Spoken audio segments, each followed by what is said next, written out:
विचार करना, श्रीपाल जब प्रजापाल के यहाँ थे तब किसी ने कह दिया श्रीपाल को, ये तो प्रजापाल का जमाई है। और इतना कहने के साथ ही श्रीपाल के मन में विचार आ गया, यहाँ तो मेरे पिता का नाम ही नहीं लिया जा रहा है, मेरे माँ बाप का नाम ही नहीं लिया जा रहा है। एक कैसा, उन्होंने उसी वक्त अपने ससुराल को छोड़ दिया, क्योंकि जहाँ मेरे पिता का सम्मान नहीं, जहाँ मेरे माँ बाप का सम्मान नहीं। तो आप विचार करना, बेटे बेटियाँ जन्म जन्म तक इतना ही कि मेरे माँ बाप का नाम मेरे से ऊंचा लिया जाए। आप ख्याल करो, सांसारिक बेटे बेटियां तो एक जन्म दो जन्म तक नाम अपने माँ बाप का अमर करते हैं, लेकिन जब वो सन्यासी बेटे हो जाते हैं, जब वो सन्यास में अग्रसर हो जाते हैं, तो उनके माँ बाप का नाम जन्मों जन्मों तक लिया जाए तो कोई आश्चर्य की बात नहीं है। आज भगवान महावीर नहीं है, लेकिन हम उनका नाम लेने के पहले उनके माँ बाप का नाम लिया करते हैं।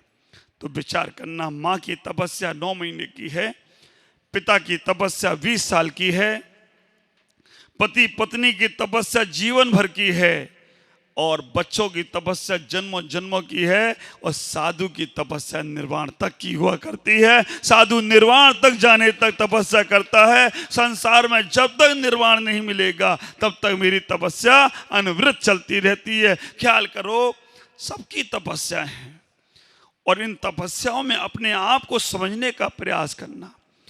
संसारिक इच्छाओं को मत रखो, क्योंकि संसारिक इच्छाएं तो ऐसी हैं कि गेहूं की खेती करो, धान अपने आप मिलना है।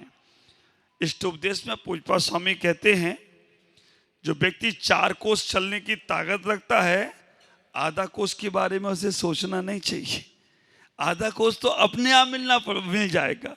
आपको बॉम्बे से दिल्ली जाना है, बीच के स्टेशन के टिकट खरीदते हो या डायरेक्ट दिल्ली का लेते हो?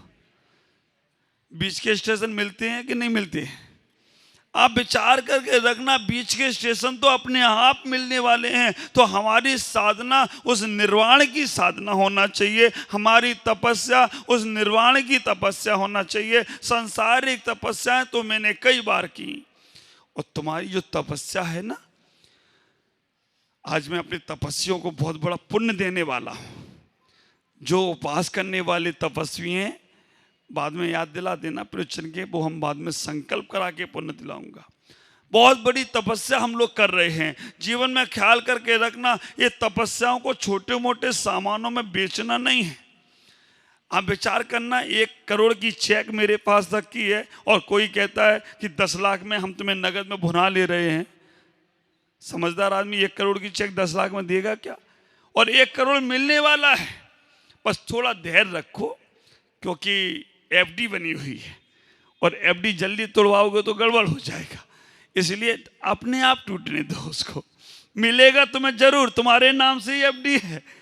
अब विचार करके रखना, एफडी को पहले तोड़वा लोगे तो थोड़े में निपट जाओगे। इसलिए आज इन तपस्या वालों की एफडी जो बना के लाया हूं मैं ना, वो बाद में दूंगा।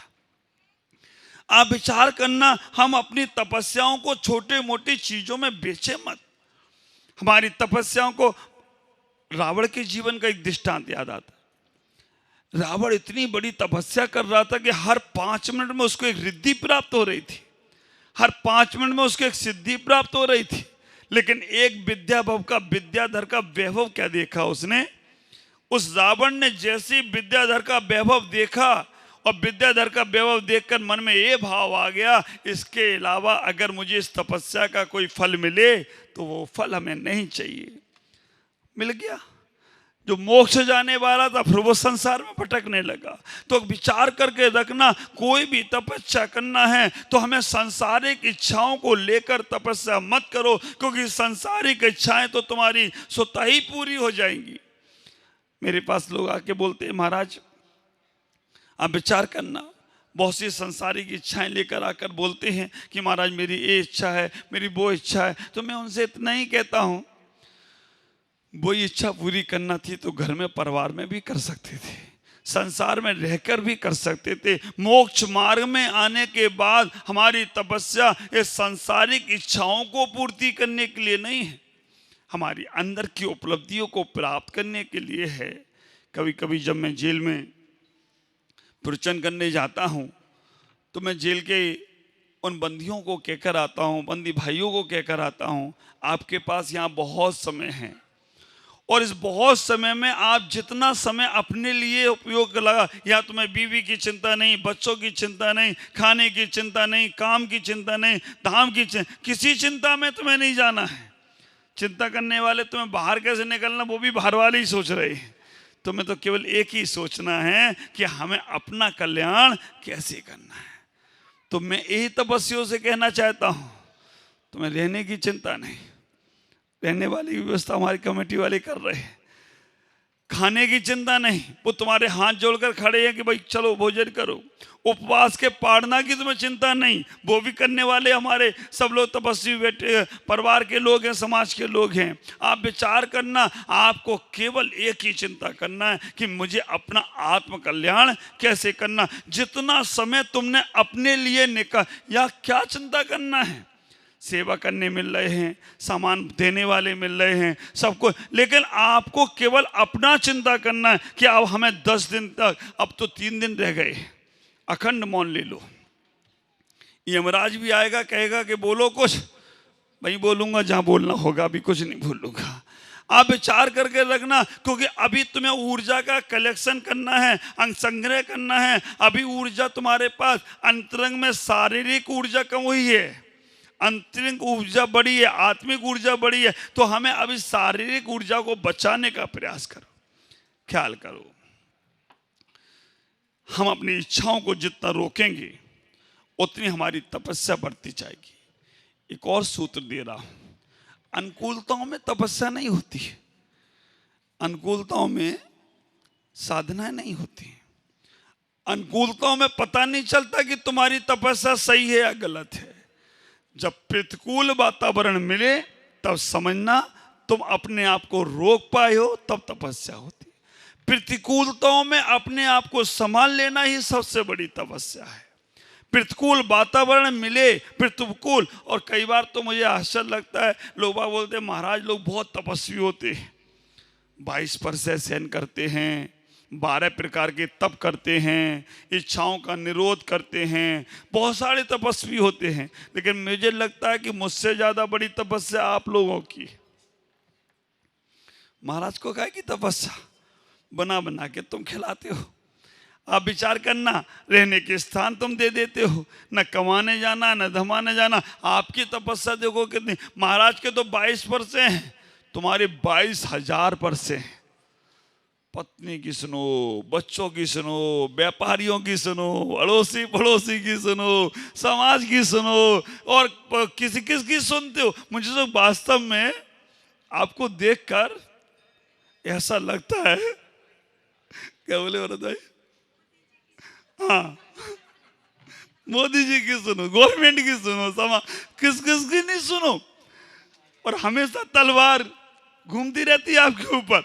मोदी जी तो रात को 8 बजे बोलते हैं नोट बंद, उसके बाद तुम क्या करोगे बेटा? जेल को तुम ना बैंक जा सकते हो ना कहीं जा सकते। रात को 8 बजे सुबह बोलते कि कश्मीर अपना, बैठे रहो मुशर्रफ, बैठे बैठे सोचते रहो कि रातों रात में क्या हो जाता है। अब विचार करना कितने कष्ट है, कितने, हमें तो ये लगता है रहते कैसे हो तुम घर में, संसार में कैसे रह लेते हो? अशोक भाई, रमेश भाई, कैसे? आप विचार करना कैसे रह रहे हो, हमें ये आश्चर्य लग रहा है। आप दोबारा भोजन करते कैसे हो, मुझे ये आश्चर्य लगता है। मैं एक बार भोजन करने जाता हूं और भगवान से कहता हूं भगवान कब छूट जाए, कब छूट जाए, कब छूट जाए, और आप दोबारा खाते कैसे हो? तपस्या आपकी बड़ी है, इसलिए आप विचार करना, आपकी तपस्या को परिणाम करना पड़ेगा। इतनी तपस्या, 22,000 पर महाराजों को क्या कोई काम धाम नहीं, और आप देखो दिन भर कमाते हो, दिन भर कमाते हो, मेहनत कर रहे हो, पसीने पसीने हो रहे हो, और खाना खाने बैठो तो एक हाथ से खाते हो और एक हाथ से हवा करते हो, एक हाथ से मक्खियां उड़ाते हो और एक हाथ से वो। और महाराज को देखो कोई काम दाम नहीं, मस्ती से दोनों हाथों से खाते। तुमसे अच्छे हम हैं या तुम अच्छे हो? आप इतनी मेहनत करने के बाद भी कुछ नहीं कर पा रहे हो और इधर कुछ नहीं करके मस्त हैं। अब अच्छा, एक हाथ से खाना और एक हाथ से फोन, तो नया है। कहा ना, आविष्कार आवश्यकता की जननी। आप विचार करके रखना। और वो भी होगा, सामने टीवी भी चालू रहेगी, आंखों का भी उपयोग, इधर भी चल रहा होगा, है ना।